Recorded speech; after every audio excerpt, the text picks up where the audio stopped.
بسم الله الرحمن الرحيم والصلاة والسلام على أشرف المرسلين. السلام عليكم ورحمة الله تعالى وبركاته. Donc j'espère que vous êtes en bonne santé.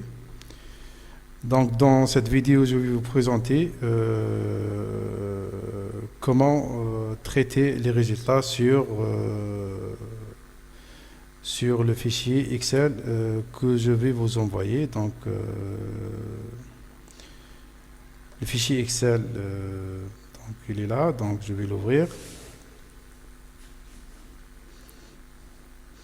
Donc voilà, donc pour chaque groupe, j'ai mis les données, donc un tableau qui concerne la partie élastique et un autre tableau qui concerne la partie élastoplastique. Et ça, c'est pour chaque groupe. Donc on a ici groupe 1, groupe 2, groupe 3 et groupe 4.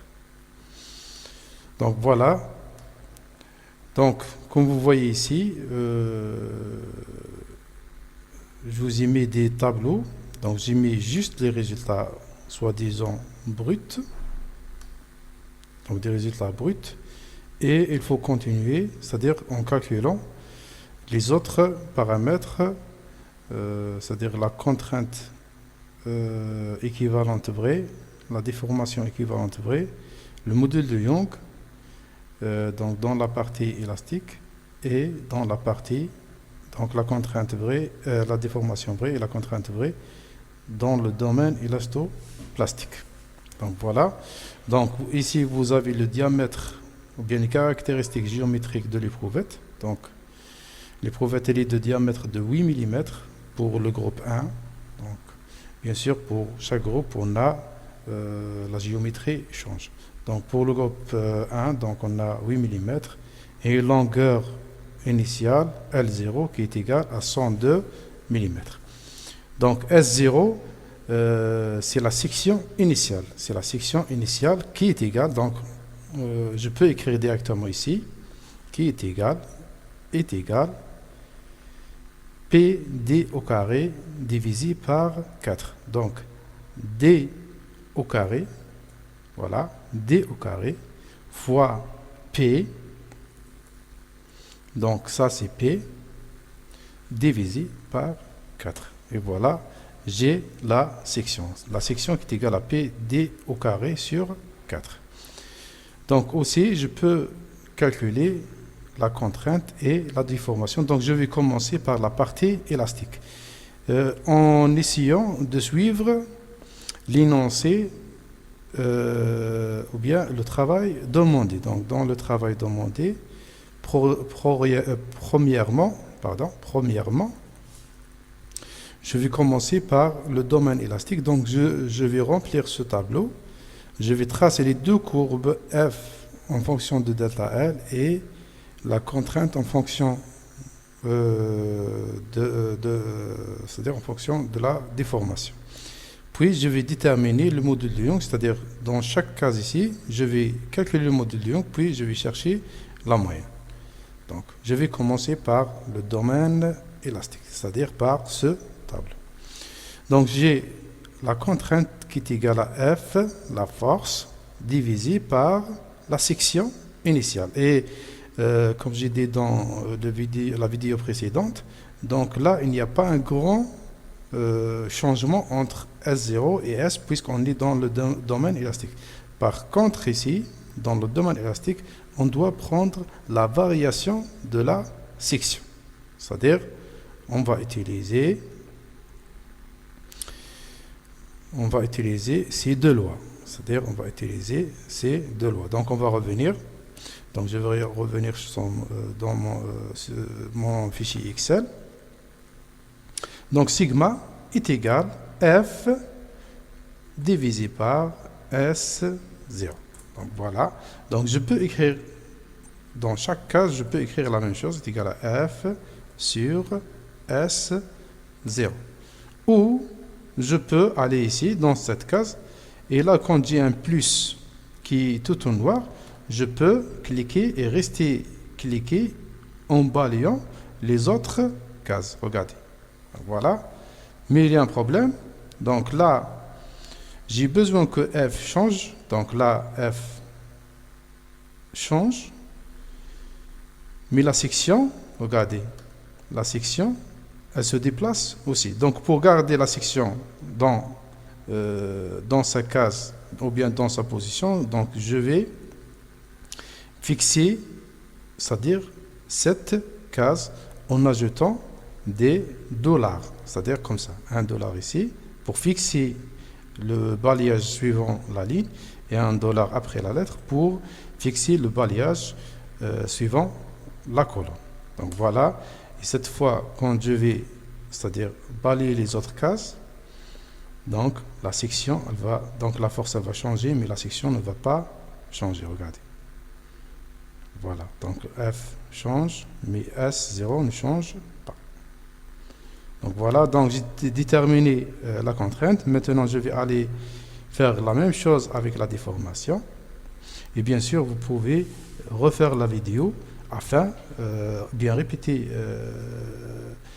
c'est-à-dire ce que je fais dans cette vidéo pour apprendre comment travailler sur Excel. Donc, c'est un outil très très important en informatique et surtout pour vous, pour rédiger des rapports, pour tracer des graphes, etc. Donc, la déformation est égale delta L sur L0, donc est égale delta L divisé par L0. Donc voilà. Et pour fixer cette case, j'ai besoin que cette case, c'est-à-dire le balayage de la déformation, suivant la ligne, se fait en même temps avec delta L, mais il faut que L0 reste fixe, donc je vais fixer avec des dollars la case de L0, donc et je vais faire la même chose, donc je vais cliquer et balayer les autres cases ici, donc voilà. Donc j'ai déterminé la déformation, je vais passer je vais maintenant déterminer le module de Young. Donc le module de Young est égal sigma divisé par epsilon, donc la contrainte divisée par la déformation. Donc voilà. Donc ça c'est la première case. Et là j'ai besoin qu'un balayage en même temps des deux cases en fait. Donc j'ai pas besoin de fixer la case, ou bien une des deux cases. Donc et là j'ai déterminé le module de Young pour chaque point. Donc voilà. Puis ici je vais aller déterminer la moyenne. Donc voilà, moyenne qui est égale, je vais aller ici, average, c'est en anglais, et moyenne en français. Donc voilà, il va faire la moyenne de toutes ces cases. Donc voilà. Donc voilà la moyenne de E en mégapascal. Donc je vais faire les bordures. Donc je vais format des cellules, bordures, et je vais mettre les bordures. Donc voilà. Donc ça je vais mettre aussi en Time New Roman.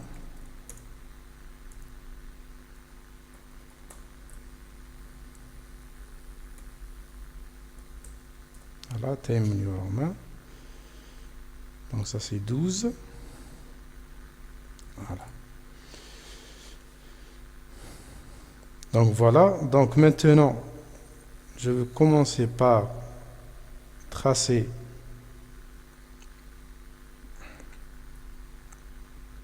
F en fonction de delta L. F en fonction de delta L. Donc je vais insérer un graphe. Donc sous forme de points. Comme j'ai dit, l'expérimental, il faut que ce soit la courbe expérimentale, il faut qu'elle soit en points. Donc voilà. Donc, qu'est-ce que je vais mettre maintenant? En cliquant à droite, sélectionnement des données, select data, sélectionnement des données en français.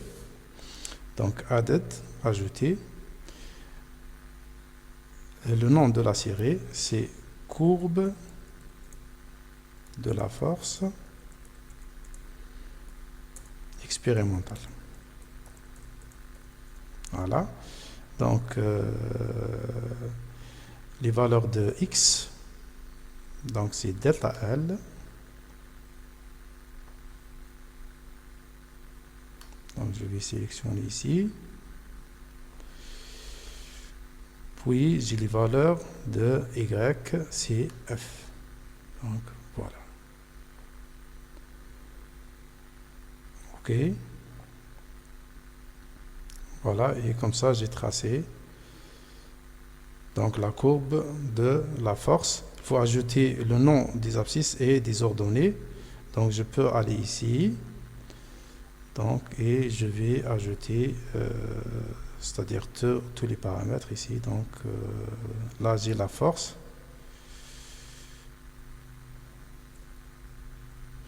Force en newton. Et là, j'ai l'allongement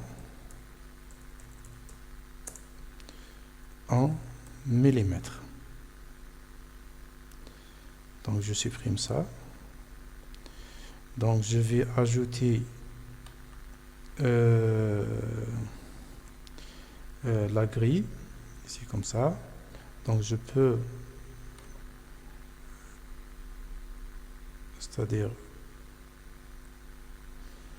faire des traits discontinus ici, ici aussi. Donc, voilà. Donc, je peux changer les marqueurs. Donc, je vais les mettre en noir. Voilà. Aussi ici, donc en noir.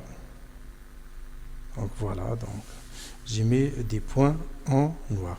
Et aussi, je peux ici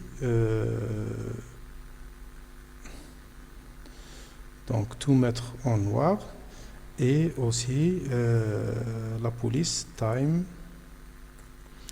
New Roman. Voilà, ça c'est la courbe de la force expérimentale. Donc je vais faire la même chose. Donc je vais faire copier-coller, CTRL-C. Donc CTRL-C, puis je vais mettre CTRL-V pour tracer cette fois. Je vais tracer contrainte en fonction de déformation. Select data. Donc added, une autre. Non, je vais éditer, c'est-à-dire je vais changer la courbe. Ici, ce n'est pas, c'est la courbe décroissage. C'est la courbe décroissage. Voilà, c'est la courbe décroissage. Donc, valeur de x, c'est la déformation cette fois. Valeur de y, c'est la contrainte.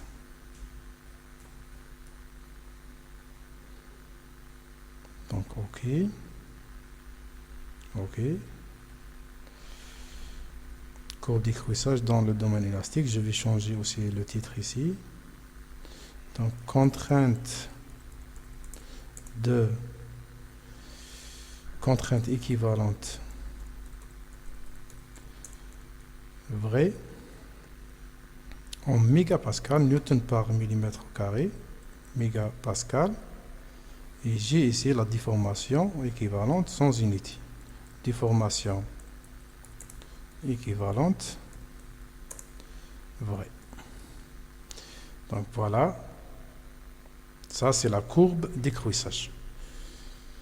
Donc ici j'ai calculé la moyenne du module de Young est égal à 212 000 mégapascales. Donc là il faut chercher quel est le type du matériau qui correspond à un module de Young qui est égal à peu près 210 000 mégapascales. Donc aussi ici sur ce graphe je peux calculer la pente que représente le module de Young. Donc ici qu'est-ce que je vais mettre? Je vais aller ici format ou bien design. Donc added element, donc une courbe de tendance linéaire. Donc là il a ajouté une courbe de tendance linéaire. Puis je vais ajouter donc plus d'options, je vais ajouter une équation Donc, display equation on chart. Donc, il m'a ajouté une équation. Et cette équation, la pente, donc y est égal à x plus b. A, c'est la pente et qui représente le module de Young. Regardez, vous avez ici 212 054. Et ici, vous avez 212 000 à peu près 54. Donc, c'est la même chose. Donc, voilà. Donc, aussi, vous pouvez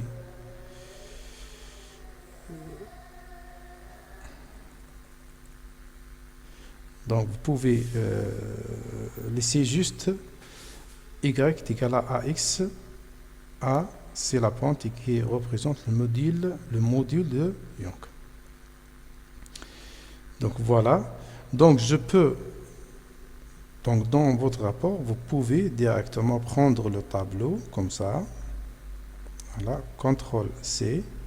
Je vais aller dans mon rapport. Donc voilà le rapport type, regardez, que je vous ai donné. Donc ici. Donc voilà, CTRL V. Voici le tableau. Donc maintenant on va ramener la courbe force déplacement.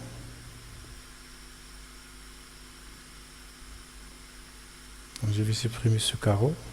Je vais mettre la courbe. Et aussi on nous demande d'ajouter la courbe contrainte déformation. Voici la courbe contrainte déformation dans le domaine élastique.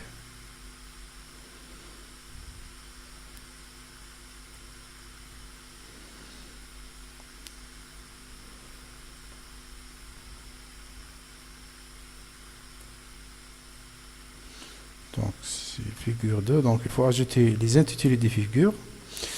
Mais je propose ici en fait de mettre dans la même courbe, la courbe d'écrouissage dans le domaine élastique. Donc maintenant, je vais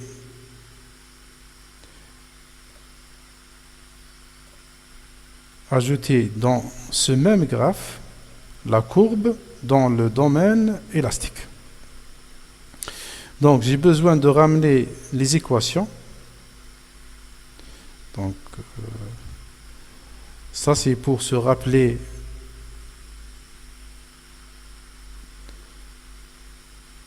donc ça c'est l'équation de la contrainte et ça c'est l'équation de la déformation. Voilà. Donc delta L sur L0 c'est A. Delta L sur L0 c'est A. Donc ici A est égal delta L, c'est l'allongement ou bien le déplacement, divisé par L0. Et je dois fixer L0 comme j'ai fait tout à l'heure par des $, comme ça. Et quand j'ai le plus en noir, je clique 2 fois. Et là, en fait, il va calculer pour toutes les cases qui se trouvent en bas. Donc jusqu'à la fin. Et je dois supprimer le 0 ici. Donc voilà. Donc pareil pour la déformation est égal logarithme népérien entre parenthèses 1 plus A qui est égal à delta L sur L0. Je ferme la parenthèse et voilà. Donc aussi je clique 2 fois ici et je fais le calcul. Même cas pour la contrainte, donc est égal à la force. Donc je dois mettre ça entre parenthèses divisé par S0. Donc S0, et je fixe la case de S0 avec des $. Donc voilà, je ferme la parenthèse, puis fois 1 plus A qui est égal à delta L sur L. Donc voilà. Donc j'ai fait le calcul de la contrainte et de la déformation. Donc je supprime les zéros. Donc je vais revenir sur ma courbe d'écrouissage. Donc ça c'est dans le domaine élastique. Je vais ajouter celle dans le domaine élastoplastique. Cette fois, select data ou bien sélectionner des données.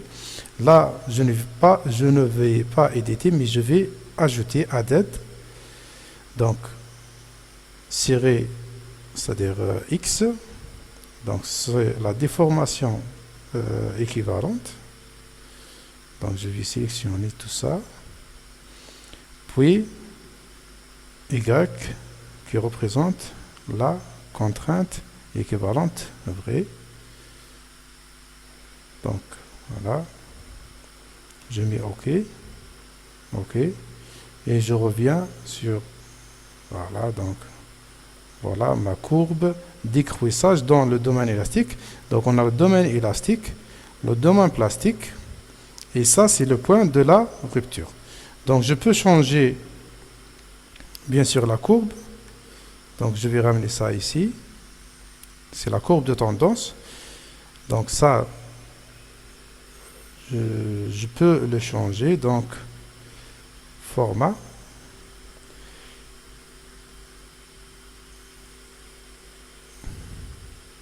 Donc, je vais mettre une ligne. Et je vais supprimer les marqueurs. Donc, voilà, je vais supprimer les marqueurs. Voilà. Donc, voilà ma courbe dans le domaine élasto-plastique, puisqu'on a la partie élastique et la partie plastique. Et je peux ajouter, c'est-à-dire ici, format.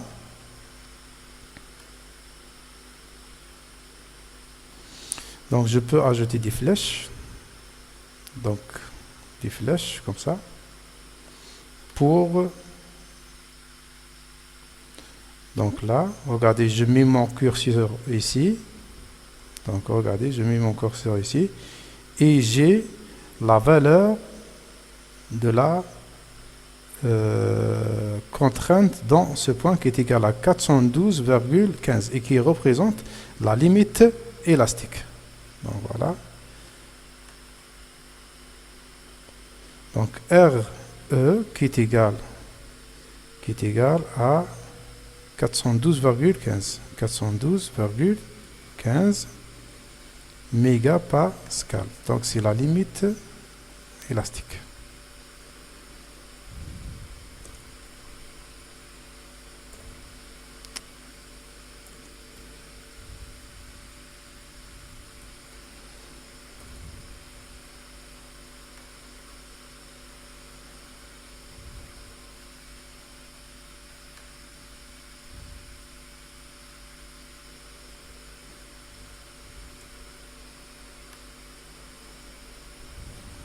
Voilà. Donc je fais la même chose pour RM.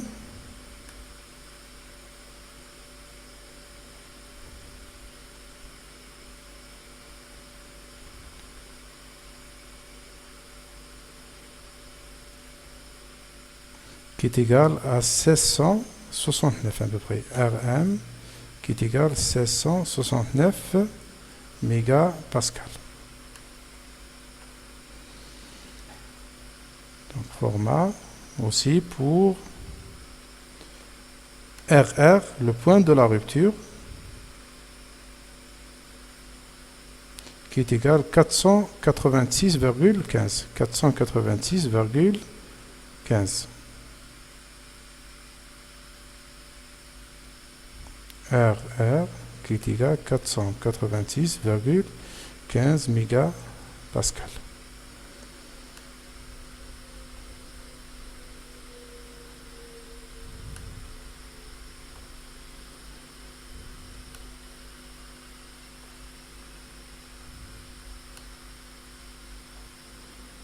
Donc voilà les paramètres que je vous ai demandé. Et je pense que c'est la meilleure représentation que de mettre juste la courbe décroissage dans le domaine élastique. Voilà. Donc copier-coller, CTRL-C, CTRL-V. Et vous pouvez répondre à cette question, déterminer les caractéristiques mécaniques du matériau. Donc vous avez RR qui est égal à 412, E qui est égal à 212 054 mégapascales.